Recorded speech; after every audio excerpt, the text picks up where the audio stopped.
अस्सलामुअलैकुम। Straight talk में खुश आमदीद। आपके साथ मैं हूँ आयशा बख्श। बलूचिस्तान एक बार फिर मुनज़्ज़म, मरबूत और बैरूनी सरपरस्ती में किए जाने वाली दहशतगर्दी की लपेट में रहा। कोयटा, मस्तूंग, नौशकी, गवादर, पंजगूर और दीगर शहरों में बैक वक्त हमलों का मकसद महज खौफ फैलाना नहीं बल्कि पाकिस्तान की सलामती और उसके स्ट्रेटेजिक इत्तेहादी मफादात को बराह रास्त निशाना बनाना था। सिक्योरिटी फोर्सेस की बरवक्त कार्रवाई से मंसूबा नाकाम बनाया गया और बड़ी तादाद में दहशतगर्द मारे गए। मगर शहरी और सिक्योरिटी एहलकारों की शहादतें इस हकीकत की याद दहानी है कि ये जंग मामूली नहीं। बलूचिस्तान में अमन और अमान का मसला नया नहीं, मगर गुज़िश्ता चंद बरसों में फितनतुल हिंदुस्तान की कार्रवाइयाँ इस मसले को बैनुल अक़वामी तनाजुर में ले आई हैं। भारतीय सरपरस्ती में कलदम BLA जैसे गिरोहों के जरिए बलूचिस्तान में अदम इस्तेहकाम पैदा करने के पीछे कई मकासद कार फरमा दिखाई देते हैं।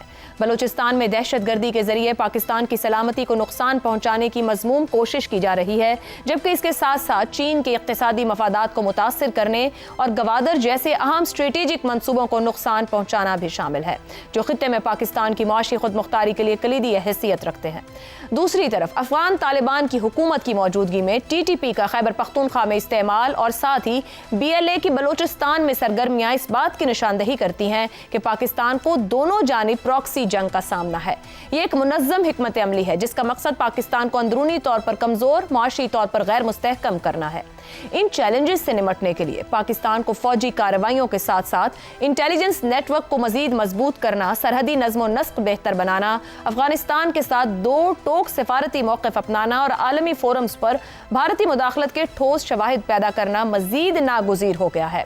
साथ ही बलूचिस्तान में सियासी शमूलियत, माशी तरक्की, मकामी आबादी का एतमाद और रियासती रिट का मुतमाज़िन इम्तिजाज ही वो रास्ता है जिससे दहशतगर्दी के इस फितने को मुस्तकिल तौर पर शिकस्त दी जा सकती है। मौजूदा सूरत हाल क्या चैलेंजेस सामने रख रही है और किस तरीके से इसको रीड करने या इसके तनाजुर को समझने की ज़रूरत है, इसी पर गुफ्तगू रहेगी। प्रोग्राम के पहले हिस्से में हमारे साथ हैं हसन निसार, शहजाद चौधरी, जैगम खान और रजा रूमी साहब।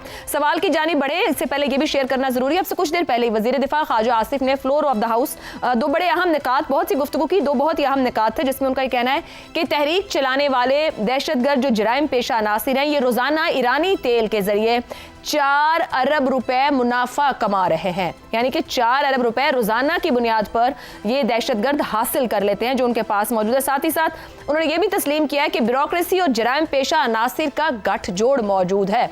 तो ये वो बड़े चैलेंजेस हैं जिस अभी हम गुफ्तगू करेंगे और इस तनाजुर को समझते हैं कि ये खुद अपनी जगह पे कितने आंख खोल देने वाले हकायक हैं। सवाल आपके सामने रखेंगे। दुनिया और जनूबी एशिया के बदलते हालात, पाकिस्तान की बड़ी सिफारती कामयाबियां, भारत की सुबकियां, मोदी खुद बलूचिस्तान में मुदाखलत का एतराफ कर चुका, हालिया बलूचिस्तान हमलों को किस तनाजुर में समझने की जरूरत है। शहजाद साहब, ये दहशतगर्द हमले क्या महज मकामी बगावत ही कहलाए जाएं या एक बाकायदा बैनुल अक़वामी प्रॉक्सी जंग है जो यहाँ जारी है? मकामी बगावत से ज्यादा ये हमले तो सरहद पार से हुए ना पाकिस्तान पर। लेकिन जो परेशानी वाली बात है वो ये है कि इनका ना सिर्फ ये प्लान हुए कहीं बैठ के और काफ़ी देर प्लान गए होंगे, क्योंकि ये तो 12-14 जगह पे यकदम एक वक्त में किए गए, तो जाहिर है बहुत डिटेल्ड प्लानिंग थी। और फिर उनकी जो असला था वो वहाँ से, या उनका जो बारूद था वो किस तरीके से उन जगहों पे पहुंचा जहाँ पर इस्तेमाल होना था, वो भी एक जरिया था, लॉजिस्टिक्स का ताल्लुक था। और फिर उसके बाद वो ऑपरेशन जो उन्होंने वहाँ पे जब पहुंच गए फिर कहीं पे रहे और उसके बाद उन्होंने ऑपरेशन लॉन्च किया। तो ये जो प्लानिंग से लेके जो जो उसको काम जो जो उन्होंने किया, दहशतगर्दी जो थी, इसके दरमियान वाला जो फासला है, चाहे वो जमीनी है चाहे वो जो भी है, उसके ऊपर पाकिस्तान की नजर जरूर होनी चाहिए कि उसके ऊपर फिक्र करने की जरूरत है कि वो किस तरीके से वहां से उठ के यहाँ तक पहुंचे। तो ठीक है, तनाजुर आपका बिल्कुल मुनासिब है कि हिंदुस्तान 2025 में मई के बाद से पाकिस्तान का जो मकाम, पाकिस्तान का जो एक इमेज बना था दुनिया में, उसको गजन पहुंचाना चाहता था, उसको हिट करना चाहता था।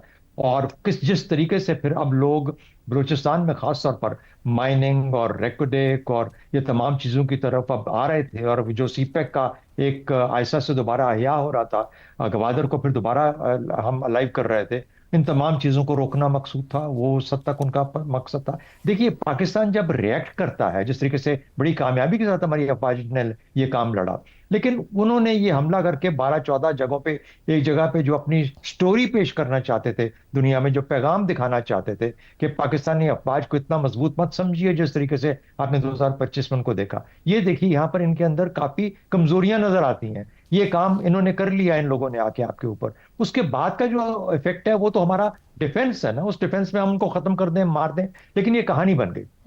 जाफर एक्सप्रेस के ऊपर जब वो काम करेंगे, ये कहानी बन गई। तो इसलिए तनाजुर तो है। दूसरा जो हमारा इस वक्त जो जो रीजनल तनाजुर है, ईरान के ऊपर जिस किस्म के मसाइल हैं, और जो पाकिस्तान ने जिस तरह बैलेंस किया हुआ है, अमरीकी जहाज खलीज में बाहर बैठे हैं ईरान के पास, और ईरान को एक हमले का खतरा है, और ईरान के साथ भी पाकिस्तान के करीबी ताल्लुकात हैं, तो उस बैलेंस को भी खराब करने की कोशिश की गई है। इस किस्म की जब एक उलझाव आता है खत्ते के अंदर, तो वो उलझाव कहाँ तक फैलता है, कहाँ तक जाता है, पाकिस्तान इस साल में आके क्या रिएक्शन करता है, इसके ऊपर भी सोचने की जरूरत है कि पाकिस्तान को क्या इस माहौल के अंदर क्या इकदाम करने चाहिए। अल्टीमेटली बात एक ही है। देखिए, हम बाहर जाके इस माहौल के अंदर, खास तौर पर आज अफगानिस्तान में तो हमला कर लेंगे, उन जगहों को ठिकाना निशाना बना लेंगे जहां से ये आए, जहां पर ये रुके हुए हैं, जहां उनको जहां पनाह मिलती है, उनको तो हम निशाना बना लेंगे। ईरान में क्या ये मुमकिन है कि हम ये कर सकें? मुमकिन नहीं हो पाएगा, क्योंकि अगर हम वो काम आज करते हैं ईरान में, तो फिर क्या ईरान को क्या मैसेज जा रहा है पाकिस्तान की तरफ से इस माहौल के अंदर जिसमें हम एग्जिस्ट करते हैं? तो आज आके काम आपके पास क्या है? आपने सरहदों पर रोकना है उनको, आपने जो आपके बीच में काली भेड़ें हैं उनको वहां से एलिमिनेट करना है, आपने ये जो वहां से प्लानिंग से लेके यहां तक पहुंचे हैं, इस रस्तों को चेक करना है कि किस तरीके से पहुंच गए, वो कौन लोग थे जो कि उनको लेके आए या जिन्होंने इनको पनाह दी। क्यों लोग आके हमें नहीं बता पा रहे कि ये लोग हमारे बीच में छुपे हैं, या पे ये हमारे मुल्क पे हमला करने वाले हैं? वो लोग जो कि पाकिस्तान के मुहिब वतन हैं, जो बेशुमार सारे बलोच हैं जो पाकिस्तान में रहते हैं, उनको हिम्मत ताकत देनी है, उन तक पहुंचना है, उनकी दादरसी करनी है, उनको उनके साथ हमदर्दी शो करनी है। जिस तरीके से आपने अपने इब्तिदाइये में बड़ा खूब कहा, ये सिर्फ एक जंगजुआना कदम नहीं है कि हमने सिर्फ जंग ही करनी है, वो अफवाज कर लेंगी जहां जहां बैठी हैं, लेकिन उन लोगों को जो कि पाकिस्तान के हक में पिछले 78 साल से बैठे हैं इस उम्मीद के साथ कि पाकिस्तान ही उनका मुल्क है, उन तक पहुंचना हमारी एमपीएज, एमएनएज, हुकूमतों का, सूबे की हुकूमत का, वहां तक। अब सूबे का जो शहजाद साहब मैं आपके कमेंट चाहूंगी। जो मैंने ख्वाजा आसिफ साहब की बात शेयर की है, वो बहुत ही एक शॉकिंग फैक्ट भी है कि अगर ये इन लोगों को 4 अरब खालिस मुनाफा रोजाना की तेल की सूरत में, मुनाफे की सूरत में मिल रहा है, 4 अरब कहने वाली बात है, और साथ ही वो कह रहे हैं ब्यूरोक्रेसी और जराइम पेशा अनासिर का गठजोड़ है। तो ये किस तरीके से, ये तो एक हमारी दीवार के अंदर, हमारे घर के अंदर एक बहुत बड़ा चैलेंज मौजूद है, इसको कैसे टैकल करना है? नहीं, मैं नहीं समझता कि ये फोकस है। फोकस ये है जो मैं कह रहा हूं, फोकस ये है कि आपके अंदर के लोग, जो आपके अपने लोग हैं, वो क्यों खड़े हो कि आज वो इतनी बहादुरी, इतनी दिलेरी महसूस नहीं कर पाते कि आपको आके बताएं कि ये लोग आके ऊपर हमारे मुल्क के ऊपर और आपके ऊपर हमला करने वाले हैं। उन तक दादरसी चाहिए, उनको छोड़ें। वो बॉर्डर को बंद होना तो लाजमी अमर है ना। वो कौन लोग हैं जो कि उनको बॉर्डर से सिर्फ लेके आते हैं? कौन लोग हैं जो इनको स्मगलिंग करने देते हैं? उनको छोड़ दीजिए, वो अपना काम है, वो करने वाला है, वो होना चाहिए, लेकिन वो इसका हल नहीं है जो कि मैं कह रहा हूं। ये जो अंदर हमारे जो, जिनको कहते हैं ड्रिफ्ट करते हैं लोग, आहिस्ता आहिस्ता उस तरफ माइल होते हैं, जहां पर के जो लोग अपोजिंग ग्रुप्स और फोर्सेस में बैठे हैं, कि उनको माइल होने से रोकिए। कैसे? उन तक पहुंच के उनको खुराक दीजिए, उनको सेहत दीजिए, उनको पता होना चाहिए कि ये कौन, ये जो ममलिकत है हमारी हमदर्द है। जब तक ये काम नहीं होगा, ये जंग नहीं लड़ी जाएगी। ये काउंटर टेरर नहीं है, ये काउंटर इंसर्जेंसी है। इसके लिए कॉन्फ्लिक्ट मैनेजमेंट नहीं चाहिए, इसके लिए कॉन्फ्लिक्ट रेजोल्यूशन चाहिए। ये फर्क करना पड़ेगा, समझ सब आएगी, उसके बाद जाके हम इसको बलूचिस्तान के मसले को हल कर पाएंगे। दुरुस्त हो गया। ज़ैगम साहब, ये खित्ते के बदलते हालात, एक जानिब टीटीपी है, बीएलए है, यक वक्त मुतहरिक हैं, यक वक्त हमारे स्ट्रेटेजिक एसेट्स को भी नुकसान पहुंचा रहे हैं। अब कोई बड़ा प्लान है? क्योंकि जब चीनी एतमाद को भी यहाँ नुकसान पहुंचाया जा रहा है, किस तरीके से हैंडल करने की जरूरत है इस सिचुएशन को? आयशा, सबसे पहले तो मैं कैलकुलेट करने की कोशिश कर रहा था कि 4 अरब का तेल जो है वो कितना बनता है। ये कोई इतनी इसमें सिफरें हैं कि मैं गिन भी नहीं पा रहा कि कितने लीटर बनते हैं। कोई 9 तो इसमें सिफरें हैं। अब आप गिन लीजिए सर, महीने के 120 अरब और साल के 1450 अरब। क्योंकि जब हमने ये फैक्ट सुना तो हम भी हैरान थे। जी, मैं ये कर रहा हूँ कि इसको जरा लीटर्स में आप जो है कन्वर्ट करें कि कितने लीटर तेल। सर, वो वहाँ 40 रुपए लीटर तेल उनको मिलता है। और यहाँ महंगा बिकता है। तो 40 रुपए में, जी जी, जरा 40 रुपए से हमारे देखने वाले कैलकुलेटर उठा के 4 अरब में 40 रुपए लीटर का हिसाब लगाएं तो ये कितना तेल बनता होगा। ये कितने लोग हैं जो जेब में डालकर ले आते हैं? क्या ये सोना है जो 2 ट्रकों में आ जाता है? इतने हजार लीटर तेल अगर हर रोज मूव करता है तो फिर हुकूमत पाकिस्तान किधर है? हुकूमत पाकिस्तान में हुकूमत बलूचिस्तान भी शामिल है ना, तो वो किधर है?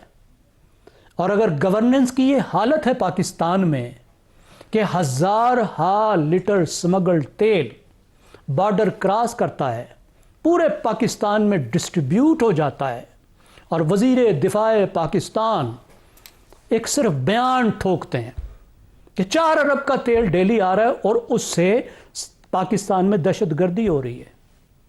इसके बाद बात करने की क्या रह जाती है? इसके बाद तो नौखानी रह जाती है। अगर इतने लीटर तेल आ सकता है स्मगलिंग से और आके पूरा सेल हो सकता है, तो 300 दहशतगर्दों के लिए कौन सी मुश्किल है? फिर तो हजारों दहशतगर्द भी घुस सकते हैं, पूरे पाकिस्तान में जा सकते हैं। ये अगर गवर्नेंस की हालत है और ये गवर्नेंस पर रिएक्शन है कि कोई पॉलिसी नहीं है, कोई लाया अमल नहीं है, एक बयान है, दुहाई है हाईएस्ट लेवल से, तो इस पर आदमी आगे क्या बात करे? अब आप देखिए जो हमला हुआ है इसमें उनकी तादाद देखिए, उनकी कोऑर्डिनेशन देखिए, उनका असला देखिए, उनका लॉजिस्टिक्स देखिए, किस तरीके से वो इस काबिल हुए कि ये सारा कुछ करें। जाहिर है इसमें स्टेट स्पॉन्सरशिप के बगैर मुमकिन नहीं है, और हम ये कह रहे हैं कि इसमें 40-40 लाख रुपए का असला एक दहशतगर्द ने उठाया हुआ था। तो वज़ीर दिफा पाकिस्तान ने तो बता दिया 40 लाख किधर से आता है। आप भारतीय को कहेंगे तो वो कहेगा मुझे पैसे देने की क्या ज़रूरत है, तुम तो खुद स्मगलिंग करा के उनको तमाम वसाइल दे रहे हो।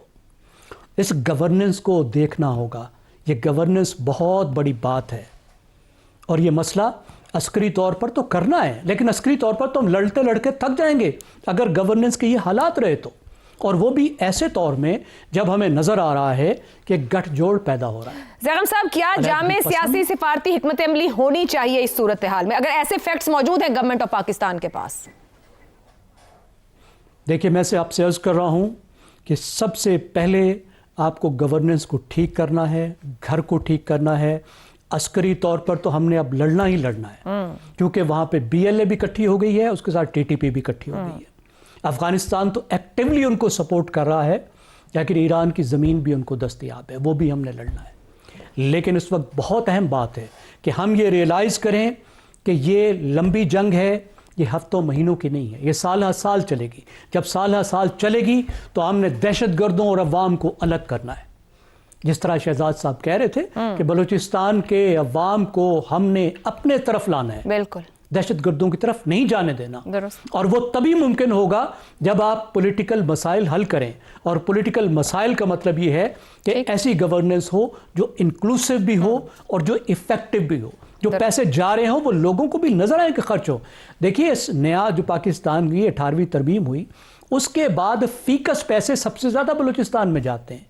ठीक है, वहां जमीन का फैलाव बहुत ज्यादा है, पैसे का उतना असर नहीं होता जितना होना चाहिए, लेकिन क्या जो पैसा जाता है वो पैसा आवाम को नजर आता है कि उनके पास आ रहा है? ठीक हो गया। वो अब भी कहते हैं कि हमें तो पैसा नहीं मिल रहा। भाई, आपको मिल रहा है तो उन तक क्यों नहीं पहुंच रहा? तो ये सारी चीजें देखने की जरूरत है। दुरुस्त हो गया, दुरुस्त हो गया। हसन निसार साहब, किस तरीके से इन हमलों को, हालिया हमलों को देखने की जरूरत है? ऊपर बात हुई कि गवर्नेंस, सियासी मुआशी हालात लोगों तक पहुंचने की जरूरत है, उस तरफ का सफर जारी है।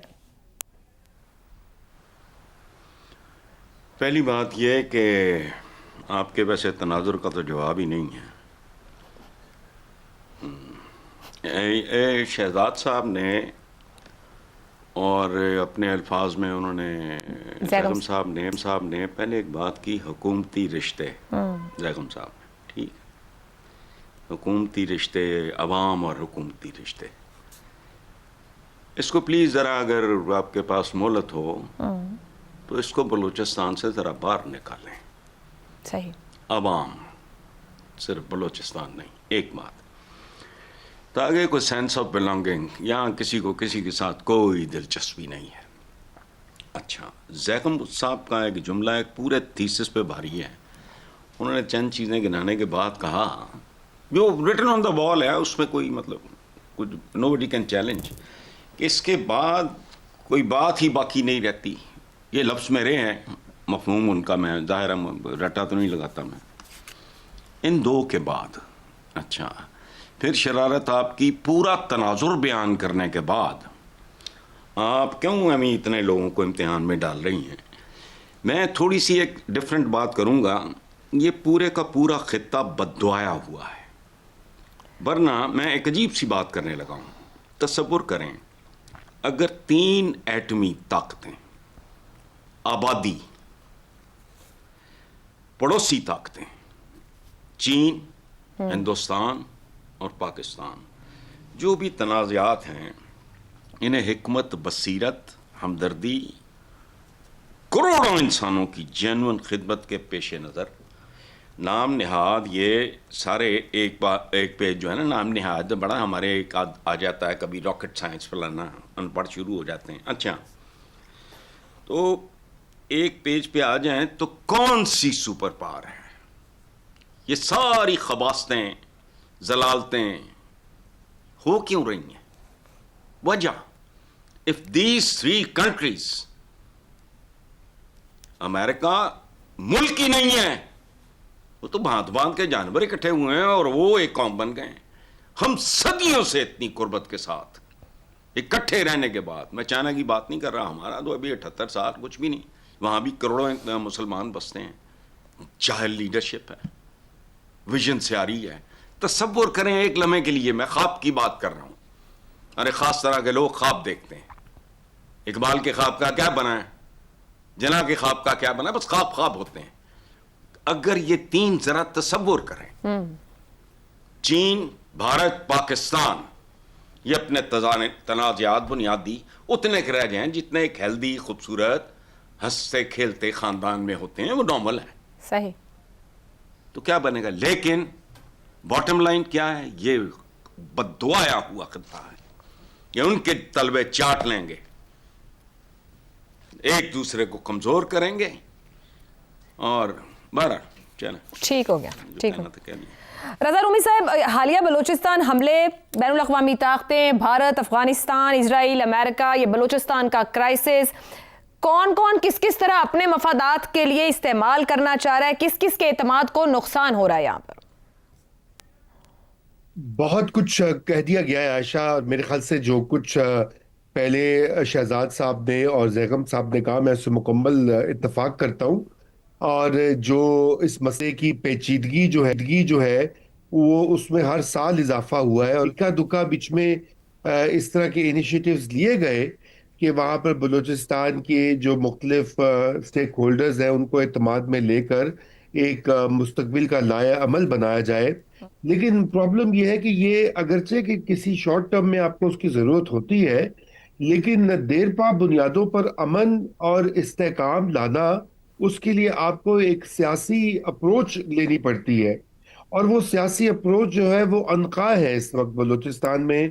क्या वहाँ पर प्रोपेगेंडा का जोर है? क्या वहाँ पे बैरूनी ताकतें जो है उनका असर व नफूज ज़्यादा है पाकिस्तान की एक मजबूत रियासत से? क्या सूबाई हुकूमत अपने फ़राइज़ मनसबी अदा करने में कोताही कर रही है? क्या जो 2010 से बलूचिस्तान को 3 या 4 गुना ज़्यादा वसाइल मिले हैं, क्या उसके अवाम तक पहुंच रहे हैं? और ये सारे ऐसे सवालात हैं जिनके ऊपर बहुत तफसील से गौर करने की और एक्ट करने की ज़रूरत है। बहुत सारे इन सवालात का जवाब मालूम है पाकिस्तान को जो चलाते हैं लोग, चाहे वो मरकज में या सूबे में। ऐसी बात नहीं है कि उनको पता नहीं है कि वहां पे क्या हो रहा है, लेकिन वहां पर यह भी होता है कि एक, जिसे अंग्रेजी में कहा जाता है पॉलिटिकल इकोनॉमी ऑफ कॉन्फ्लिक्ट, यानी कि जब एक वहां पर एक इंसर्जेंसी और बॉर्डर्स के ऊपर जो सिचुएशन है उसकी फिर स्टेटस को बरकरार रखने वाले कुछ ऐसे लोग जो हैं वो, उनके हाथ में ताकत चली जाती है कि जो चाहते हैं बस मामला जू का तू रहे, चाहे वो स्मगलर हो जैसे अभी कहा गया और स्मगलिंग का पूरा माफिया हो, या चाहे वो हत्ता के इवन ये इंसर्जेंट्स हो जो बागी और हथियारों का पूरा कारोबार करते हैं, तो उन सबको फायदा होता है इस सूरत हाल को जूं का तू रखने का। इसलिए बदलने के लिए एक सियासी विजन की जरूरत होती है। आपको याद है माजी में दो जो हमारे लीडर्स हैं, जरदारी साहब और मियां नवाज शरीफ, उन्होंने इनिशिएटिव लिए थे। डॉक्टर मालिक को भी चीफ मिनिस्टर बनाया था बलूचिस्तान का, उससे पहले जरदारी साहब ने तो पूरा पैकेज दिया था 2008 सही में, और 13 जब पीपीपी की गवर्नमेंट थी। जी। लेकिन उसका नतीजा कुछ नहीं निकला, बदकिस्मती से। और आज हम वहीं पर आके खड़े हुए हैं कि जहां पे हमारे जो दुश्मन ममालिक हैं और कुव्वतें हैं, वो भरपूर फायदा उठा रही है बलूचिस्तान के अंदर। जो निफाक या नाराजगी या गुस्सा, रियल एंड इमेजिन दोनों है, सही और उसका तदारुक नहीं अब कर पा रहे। इसलिए सरे फहरिस्त एक प्रायोरिटी होनी चाहिए कि वहां के जो लोग हैं उनको पाकिस्तानी रियासत जो है एतमाद में ले, और वहां पर निजाम को लोकल गवर्नमेंट तक लेके जाया जाए। ये बात यहाँ पर भी उतनी ही अहम है जितनी कि बाकी सूबों में है। दुरुस्त लेकिन बलूचिस्तान में गवर्नेंस का मसला बहुत शदीद है, दुरुस्त हो और गया। जो बहुत कम है। दुरुस्त। जी, तो कंक्लूड तो करें गुफ्तगू, गवर्नेंस में की जरूरत है, सियासी और माशी इस्लाहात के लिए अवाम के साथ राब्ता मजबूत हो ताकि एक सेंस ऑफ बिलोंगिंग पैदा हो सके। एक ब्रेक लेते हैं, ब्रेक से वापस आएंगे तो बात करेंगे T20 वर्ल्ड कप सर पर है और पाकिस्तान ने फैसला कर लिया है, खेलेंगे जरूर मगर भारत के साथ नहीं। कितना फैसला दुरुस्त है, इस ब्रेक के बाद। प्रोग्राम में एक बार फिर खुशामदीद। हुकूमत पाकिस्तान ने अहम फैसला करते हुए कौमी क्रिकेट टीम को T20 वर्ल्ड कप में शिरकत की इजाज़त दे दी है। ताहम पाकिस्तानी टीम 15 फरवरी को भारत के खिलाफ शेड्यूल मैच में मैदान में नहीं उतरेगी और मुकाबले का मुकम्मल बॉयकॉट करेगी। पाकिस्तान ने यह फैसला आलमी क्रिकेट में उसूल, इंसाफ और यकसा मयार के लिए वाज़े मौक़िफ़ के तौर पर लिया है। बांग्लादेश ने सिक्योरिटी खदशात के बायस अपने मैचेस भारत की बजाय न्यूट्रल वेन्यू पर खेलने की दरख्वास्त की, मगर ICC ने उसके मौक़िफ़ को तस्लीम करने के बजाय टीम को ही वर्ल्ड कप से बाहर कर दिया। पाकिस्तान ने इस जानिबदारी के खिलाफ इज़हार यकजहती करते हुए भारत के खिलाफ मैच न खेलने का ऐलान किया है और ये वाज़ेह किया है कि अगर ICC तमाम ममालिक के लिए यकसा उसूल नहीं रख सकती तो एहतजाज बनता है। पाकिस्तान भारत मैच आलमी क्रिकेट की सबसे बड़ी कशिश है, जिससे ब्रॉडकास्टर्स अरबों डॉलर कमाते हैं और करोड़ों शायकीन ऑनलाइन और स्टेडियम में मैच देखते हैं। मैच के 1 मिनट का कमर्शियल एयर टाइम करीबन 3.5 करोड़ रुपए होता है। बाज़ औक़ात इस एक मैच की आमदनी पूरे ही टूर्नामेंट की आमदन से ज्यादा हो जाती है। इस मैच के ना होने से ICC और स्पॉन्सर्स की आमदनी शदीद मुतासिर होगी, जबकि पाकिस्तान को अगले मरहले में जगह बनाने के लिए अपने बाकी मैचेस बेहतर रन रेट के साथ जीतने होंगे। भारत ने माजी में मुतादिद बार क्रिकेट को सियासी हथियार के तौर पर इस्तेमाल किया है। कभी पाकिस्तानी खिलाड़ियों से हाथ नहीं मिलाया, कभी ट्रॉफी वसूल करने से इनकार किया और कई मौके पर पाकिस्तान आने से भी साफ इनकार किया। ICC ने पाकिस्तान के इस गैर मुतवक्के फैसले पर रद्द-ए-अमल देते हुए कहा है कि फैसला पाकिस्तान में क्रिकेट पर तवीलुल मुद्दती असरात मुरत्तिब कर सकता है। फैसला करोड़ों शायकीन और आलमी क्रिकेट के मफाद में नहीं है। उम्मीद है पाकिस्तान क्रिकेट बोर्ड काबिल कबूल हल तलाश करेगा। ऐसे में सबसे अहम सवाल यह है कि क्या उसूल और इंसाफ की पासदारी के लिए भारत के खिलाफ मैच ना खेलना दुरुस्त फैसला है या एहतजाज का कोई और तरीका भी अपनाया जा सकता था। सवाल, जब बाकी तमाम बोर्ड्स बांग्लादेश के मामले पर खामोश हैं तो क्या पाकिस्तान से भारत की जानिब से खेल में सियासी मुदाखलत और ICC के दोहरे मयार के खिलाफ अमली कदम उठाकर आलमी क्रिकेट में एक मिसाल कायम की है या पाकिस्तान ने अपने लिए इजाफी चैलेंजेस खड़े कर लिए हैं? इसी पर गुफ्तगू रहेगी। सवाल इस तरह से, T20 वर्ल्ड कप, ICC का दोहरा मयार, भारतीय बोर्ड की जानिब से खेल में बार बार सियासी मुदाखलत, पाकिस्तान का भारत के साथ मैच ना खेलने का ऐलान, फैसला कितना दुरुस्त है? शहजाद चौधरी साहब, पहले तो हमने फैसला किया कि हम खेलेंगे, हमने इस पे भी भारत को या ICC को, BCCI को बहुत इंतजार करवाया कि आया हम वर्ल्ड कप खेलेंगे भी या नहीं। अब जो फैसला ले लिया है, आपके ख्याल में ठीक किया है या कुछ और भी किया जा सकता था? नहीं, मेरे ख्याल में बहुत ठीक किया है, बहुत अच्छा फैसला है। देखिए, ये 4 पैसे क्या आ गए भारत के पास और किस तरीके से उसकी वहाँ ऑडियंस जो है, जो पैसों के बाद फिर वहाँ पे उन्होंने क्रिकेट के अंदर पैसा जुए की वजह से बहुत ज़्यादा मल्टीप्लाई होना शुरू हो गया कि उन्होंने एक तरह से आपस से ही बाहर हो गए, इजारादारी बना ली अपनी, हेजेमॉन। इनको मैं क्रिकेटिंग हेजेमॉन्स कहता हूँ, जिनको ये अकल नहीं है कि हाथ मिलाना कब है, इसकी क्रिकेट की ट्रेडिशंस क्या है, क्रिकेट को खेल के तौर पे कैसे लेके जाना है। वो पाकिस्तान को आइसोलेट करने के चक्कर में थे। वो बांग्लादेश जैसे मुल्क को, जो कि एक छोटा मुल्क है और एक इमर्जिंग क्रिकेट टीम है उनकी, एक बाद में स्टार्ट हुआ, लेकिन उसके बावजूद उनको जिस तरीके से ट्रीट किया गया, मेरा ख्याल है ये जो एक नोशन था ना इनके दिमाग में कि हमारी हर बात मानी जाएगी। आज बीसीसीआई और आईसीसी एक ही चीज है। वो जय शाह जो पहले उधर था बीसीसीआई में, अब आईसीसी में बैठा हुआ, बीसीसीआई बना के चला रहा है वहां पे, board of control for cricket in India. तो कहने का मतलब ये हुआ कि ये लोग इस मुल्क को बुली के तौर पे ही उसको अपनी जगह पे रखा जा सकता है। एक बुली को बुली करना पड़ता है। मेरा ख्याल है पाकिस्तान ने बेहतरीन फैसला किया है, इसको खड़े रहना चाहिए, चाहे जो मर्जी हो जाए।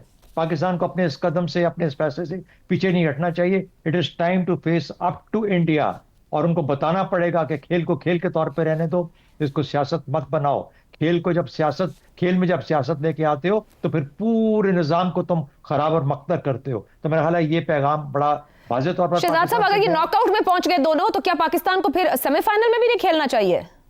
मेरे ख्याल में बिल्कुल नहीं खेलना चाहिए। Not at all, not at all, ना खेलें। जो आप कह रही थी ना कि ये पैसा जो है इसका मैक्सिमम पैसा होता है, पैसे की बात नहीं है, उसूल की बात है। आज उसूल पे खड़े हैं तो उसूल पे खड़े रहना चाहिए, हर तरीके से खड़े रहना चाहिए। और मेरा ख्याल है कि ये let this message go out to the world. अगर उनको कोई कमर्शियल इंटरेस्ट की बात है तो कमर्शियल इंटरेस्ट के ऊपर खाए, वो जहां पे मर्जी खस्मों को खाए, लेकिन कहने का मतलब है जब असूल की बात आएगी, चाहे बांग्लादेश है चाहे पाकिस्तान, इन्होंने एक जमाने में बिग थ्री का सोचा कि बिग थ्री कौन है। क्रिकेट में बिग थ्री होने चाहिए, इंडिया, ऑस्ट्रेलिया और इंग्लैंड। इनकी लीग अलग है, बाकी सारे के सारे अलग लीग में।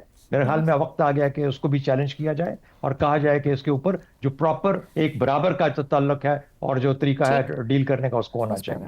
रज़ा रूमी साहब, ये उसूल पर पाकिस्तान एक बोल्ड डिसीजन तो ले लिया है, वहां से आईसीसी कह रहा है कि पीसीबी नुकसान भी उठाएगा, मगर साथ फिर कह रहे हैं कि भाई सोच लो, मतलब है उनके लिए भी एक मजबूरी बनी हुई है। वहां कमेंटेटर्स भी क्रिटिसाइज कर रहे हैं, खुद बीसीसीआई के ऊपर भी क्रिटिसिज्म हो रहा है, आईसीसी के ऊपर क्रिटिसाइज हो रहा है, भारतीय बैठे हुए वहां पर, होम मिनिस्टर के बेटे। आपके ख्याल में अगर एक खेल में आलमी इदारा इस तरह की जानिबदारी का मुजाहरा करे तो खेल के लिए कितना बड़ा नुकसान है, और क्या कोई अकल आएगी इसके बाद? जी, असल बात तो यही है कि पाकिस्तान और हिंदुस्तान की या किसी हद तक बांग्लादेश की अपनी सियासत और मौकफ अपनी जगह दुरुस्त होगा अपने अपने तई, लेकिन नुकसान तो सबसे ज्यादा गेम का है और क्रिकेट का है, और उन करोड़ों शायकीन का है जो कि क्रिकेट से आपको पता है वालेहाना मोहब्बत करते हैं, चाहे वो पाकिस्तान हो या हिंदुस्तान हो या बांग्लादेश हो। और अब अफगानिस्तान में भी उसी तरह की दिखाई देती है क्रिकेट की फॉलोइंग। तो ये बहुत ही एक अनफॉर्चुनेट डेवलपमेंट है, लेकिन पाकिस्तान के पास कोई चारा क्या था आयशा?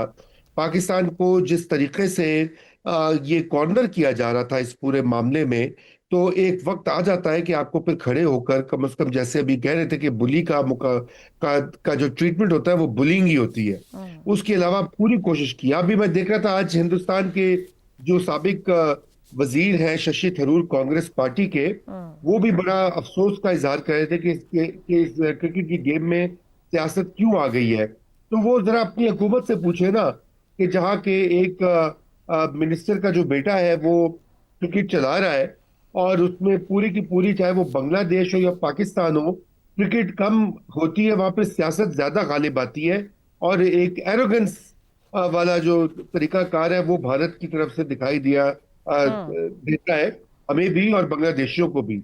जो उन्होंने पहले तरीका किया कि जी वो पाकिस्तान की टीम से हाथ नहीं मिलाएंगे, फिर वो बांग्लादेश के क्रिकेटर के ऊपर उन्होंने पूरा एक उसको फसाद बर्पा किया।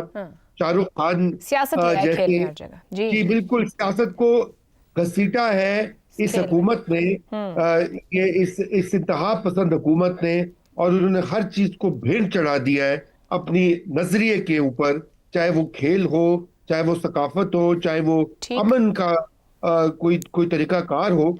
और मेरे ख्याल से ये एक बहुत ही अफसोसनाक दौरा है पाकिस्तान की तारीख में। जी एक ब्रेक लेते हैं, ब्रेक के बाद गुफ्तगू आगे बढ़ाएंगे। प्रोग्राम के आखिरी हिस्से में एक बार फिर खुश आमदीद। हसन निसार साहब, ये बांग्लादेश ने जब इनकार किया और कहा कि न्यूट्रल वेन्यू दे तो उसको बाहर निकाल दिया है। तमाम बोर्ड्स ही खामोश रहे हैं, लेकिन पाकिस्तान ने एहतजाज भी किया और अब कहा है कि हम नहीं खेलेंगे भारत के साथ। आपके ख्याल में सही किया है या खामोश रहना चाहिए था बाकी बोर्ड्स की तरह? पता नहीं यार, मैं चूंकि क्वालिफाई नहीं करता, मुझे ना क्रिकेट से कोई दिलचस्पी है, ना मैं इसकी एलबे से वाकिफ हूँ। एक सादा सी बात है जो मेरी समझ में आती है कि मेरे नज़दीक ये मैच नहीं, चैलेंज का बायकॉट है, जो मेरी अकल से बाहर है। क्रिकेट मैं नहीं जानता, ना मुझे दिलचस्पी है, and I don't qualify to answer. चलें, क्रिकेट आप नहीं जानते, हम सियासी सवाल कर लेते हैं। भारत जिस तरह की सियासत खित्ते में कर रहा है उसको खेल के अंदर भी लेकर आ रहा है, कितनी नुकसानदेह है? यार हम आम जिंदगी में ये कहते हैं कि अगर आप मुझे गाली दो तो जवाब में ज़रूरी है मैं भी आपको गाली दूं। I don't know, it depend करता है, it varies from man to man. तरबियत का फलाना टमकाना, अगर वो कुत्तों की तरह बिहेव कर रहे हैं जो इंस्टेड ऑफ टॉकिंग बाकिंग पे बिलीव करते हैं, लेट देम बाक, यू गो योर वे। मतलब जरूरी नहीं है कि उन्हीं की ग्राउंड पे जाके या जो भी वो क्या है, ये खेल है, इसको तुम तो कम से कम बावकार तरीके से खेल के तौर पे ट्रीट करो। मुझे नहीं पता क्रिकेट शेकेट, ये मैं आपको बता रहा हूं, मैं एक जनरल रवैये की बात कर रहा हूं। ठीक हो गया। आप मुझे अगर बुरा भला कहते हो, जरूरी है कि मैं कान लपेट के चला जाऊं या आपको जवाब में 10 और सलवातें सुनाऊं? माना ठीक हो गया, ठीक है। ज़ैगम साहब, ये पाकिस्तान भारत मैच एक मैच नहीं है। ICC, BCCI, sponsors, boards, broadcasters, अरबों डॉलर जुड़े होते हैं इस एक मैच से। क्या भारतीय बोर्ड कहें, भारत कहें, आईसीसी कहें, ये सब हजम हो जाएगा पाकिस्तान ने जो स्टैंड लिया ही नहीं इतने आराम से? या आप समझते इस पे भी बहुत सी और गुफ्तगू चलेगी? पाकिस्तान में और हिंदुस्तान के दरमियान और साउथ एशिया में क्रिकेट सिर्फ खेल नहीं है, और इसका ताल्लुक सिर्फ मईशत से ही नहीं है कि कितने पैसे बनते हैं। दोनों मुल्कों की मईशत के हवाले से बहुत छोटी रकम है वो। क्रिकेट इन मुल्कों में, साउथ एशिया में, कौमी शनाख्त से भी ताल्लुक़ रखता है और डिप्लोमेसी से भी ताल्लुक़ रखता है। कुछ और खेलें हैं जो क्रिकेट के मैदान में खेली जाती हैं, और भारत उसको इस तरह से खेल रहा है कि जिसका स्पोर्ट्समैन स्पिरिट से कोई ताल्लुक़ नहीं है। यानी आईसीसी पर उसका कब्ज़ा हो गया, आईसीसी बीसीसीआई बन गई, भारत का क्रिकेट बोर्ड बन गया, और भारत का क्रिकेट बोर्ड आपको पता है हिंदुत्व की डिप्लोमेसी का एक टूल है जिसको वो इस्तेमाल कर रहा है दूसरे मुल्कों को ह्यूमिलिएट करने के लिए, नीचा लगाने के लिए। Pakistan is fighting back, Pakistan हमेशा फाइट बैक करता रहा है, लेकिन अभी तक मसला ये था कि इसके अंदर हम अकेले थे। अब बांग्लादेश भी अगर हमारे साथ खड़ा हो गया है, अपने लिए खड़ा हुआ है, लेकिन हम भी खड़े थे और वो खड़ा हो गया है, तो ये बहुत ज़रूरी है कि हम उसका साथ दें ताकि वो भी हमारा साथ दे। साउथ एशिया के अंदर ही 2 क्रिकेटिंग नेशंस का इकट्ठे भारत के सामने खड़े होना भारत के लिए एक बड़ी तौहीन का बायस है, एक बड़ी ह्यूमिलिएशन का बायस है।